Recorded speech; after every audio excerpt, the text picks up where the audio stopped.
Assalamualaikum warahmatullahi wabarakatuh. Ismi Nurul Izzah binti Muhammad Zakwan, Roka Muttalib, Sifun Hamzah, Isnani Sifun Tis'ah. هذا اليوم سنناقش عن تأكيد المدح بما يشبه الذم.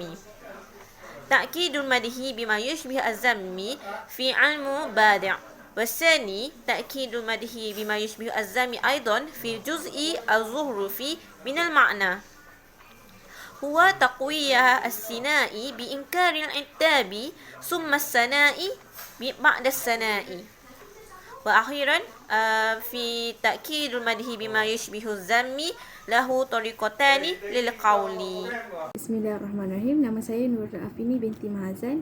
Nombor metrik 052259. Okay, Bismillahirrahmanirrahim. Saya akan terangkan mengenai dua gaya takkid al-mad bima yushbih az-zam. Iaitu yang pertama, an yustasna min sifat zammi manfiyah sifat madahin ala takdir dukuliha fiha. Maksud dia, kategori pertama ni dia memulakan ayat dengan menafikan sifat celaan diiringi dengan partikel laras kecuali iaitu istisna, dan diteruskan dengan suatu sifat pujian. Maksudnya dia cela dulu, kemudian ada istisna dan diteruskan dengan pujian.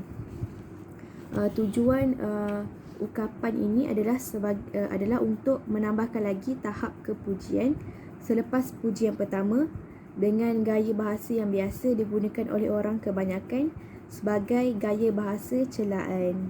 Kini ada celaan dulu, menafikan celaan dulu, kemudian disusuli dengan istisna dan diteruskan dengan sifat pujian.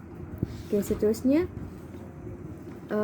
kategori yang kedua iaitu an yusbita li syai'in sifat madhin wa yu'ta ba'daha bi'adat istisna taliha sifat badihin ukra. Maksud sini kategori kedua ni dia memulakan ayat dengan suatu sifat pujian diiringi dengan partikel laras kecuali iaitu istisna dan diteruskan dengan suatu sifat pujian.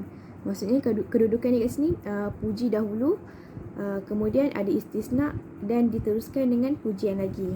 Dan tujuan gaya ungkapan yang kedua ini adalah dia untuk menguatkan lagi pujian, iaitu gaya bahasa ini merupakan pujian dikuatkan pujian lain. Kini dia mentakkidkan lagi pujian tu. Itu sahaja daripada saya serahkan kepada sahabat saya seterusnya. Bismillahirrahmanirrahim. Nama saya Munirah binti Abdul Karim. Nombor metrik saya adalah 052237. Okey, baiklah, saya akan ceritakan tentang al-awwal fi'atu 'ala lisan, iaitu contoh kategori yang pertama dalam takkid al-mada bima yushbih al-zam. Okey, yang pertama daripada kategori syair, iaitu ayat dia adalah wala aiba fihimma khaira anna suyufahum bihinna fululun min kira'il kataib. Okay, yang bermaksud tiada kecacatan pada kaum tersebut kecuali pedang mereka amat tajam yang boleh memotong kepala satu kumpulan manusia. Okay, kat sini wala aibun merupakan sifat celaan dan khaira merupakan istigna, dan disambung dengan anna suyufahum bihinna fululun min kira'in kataib, iaitu suatu sifat pujian. Okey. Baiklah, contoh kedua iaitu daripada ayat Quran, a'udzubillahi minasyaitanir rajim, la yasma'una fiha lahwan wala ta'thima illa qilan salaman salama. Okey, la yasma'una fiha merupakan la yasma'una fiha lahwan wala ta'thima merupakan ayat sifat celaan dan diiringi dengan istina iaitu illa. Okey, Kilan salaman salama merupakan ayat satu sifat pujian, iaitu selepas daripada sifat. Okey, untuk yang ketiga adalah contoh daripada hadis Rasulullah SAW, iaitu ana afsahul arabi baida ani min Quraisy, iaitu yang bermaksud saya adalah orang Arab yang paling fasih, hanya saja saya seorang Quraisy. Okey. Bismillahirrahmanirrahim. Assalamualaikum warahmatullahi wabarakatuh. Nama saya Nurul Syuhada binti Rumzi, nombor matrik 052227 daripada Diploma Pengajian Islam, Sejarah dan Tamadun Islam. Saya akan meneruskan pembentangan daripada kumpulan kami berkaitan dengan tajuk Takidu Madhi Bima Yushbihu Dhab. Saya akan meneruskan dengan contoh bagi kategori kedua, iaitu dengan sifat pujian partikel kecuali sifat pujian. Contohnya salah daripada syair ini. Fatan kamulat ahlaquhu ghairu annahu jawadun fama yubaki ala mali bakian. Maksudnya seorang pemuda sempurna akhlaknya namun terlalu pemurah sehingga tiada lagi sebarang harta yang tertinggal. Penyair ini menggunakan laras bahasa memulakan dengan satu pujian, iaitu kamaltu ahlaquhu, diiringi dengan partikel laras kecuali istina. Kecuali ghairu diteruskan dengan sifat pujian jawadu. Pendengar yang mendengar ini menyangkakan bahawa terdapat sifat celaan selepas partikel, kecuali kerana mengecualikan sifat pujian, kebiasaan diiringi dengan sifat celaan. Namun begitu, sangkaan pendengar salah sebenarnya apabila sifat pujian kedua dikemukakan. Gaya bahasa ini merupakan pujian dikuatkan pujian yang lain.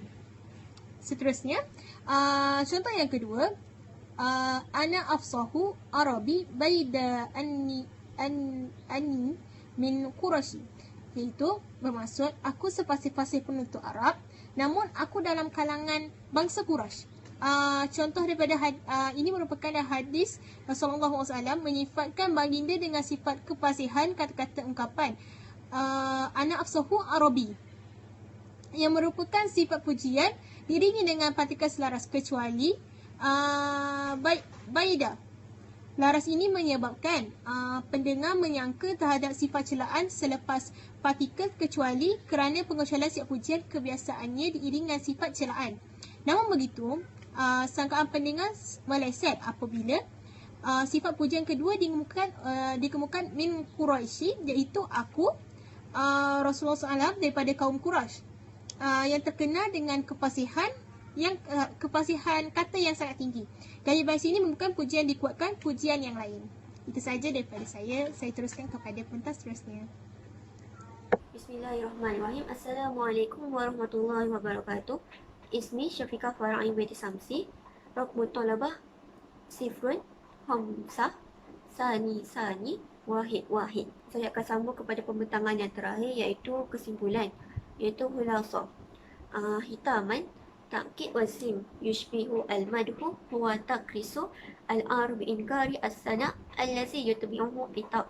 Hadha naw' min ar-rijsi yahtawi ala syaklain min ashkal at-ta'bir. Al-awwal inkaru tabi'at as-sana' yutbi'uhu al-barmil illa wa taliha tabi'at itab. Thaniyan bayan tabi'at al-ar matbu'an bi barmil al-istisna wa taliha hawas ukhra az-zimmah. Kesimpulannya, takkid azim bima yushbihu al-madhu, iaitu cela bab puji ni ialah menguatkan celaan dengan menafikan pujian yang disusuli dengan celaan. Yang mana jenis kajian ini mengandungi dua bentuk ungkapan. Seperti yang telah diterangkan oleh sahabat saya dalam slide sebelum ini. Yang mana yang pertama dengan menafikan sifat pujian yang disusuli dengan laras kecuali, iaitu illa, dan diikuti dengan sifat celaan. Means ayat pertama dia menafikan sifat pujian itu, iaitu memang dia contoh tiada kebaikan dalam diri dia kecuali diikuti dengan sifat celaan.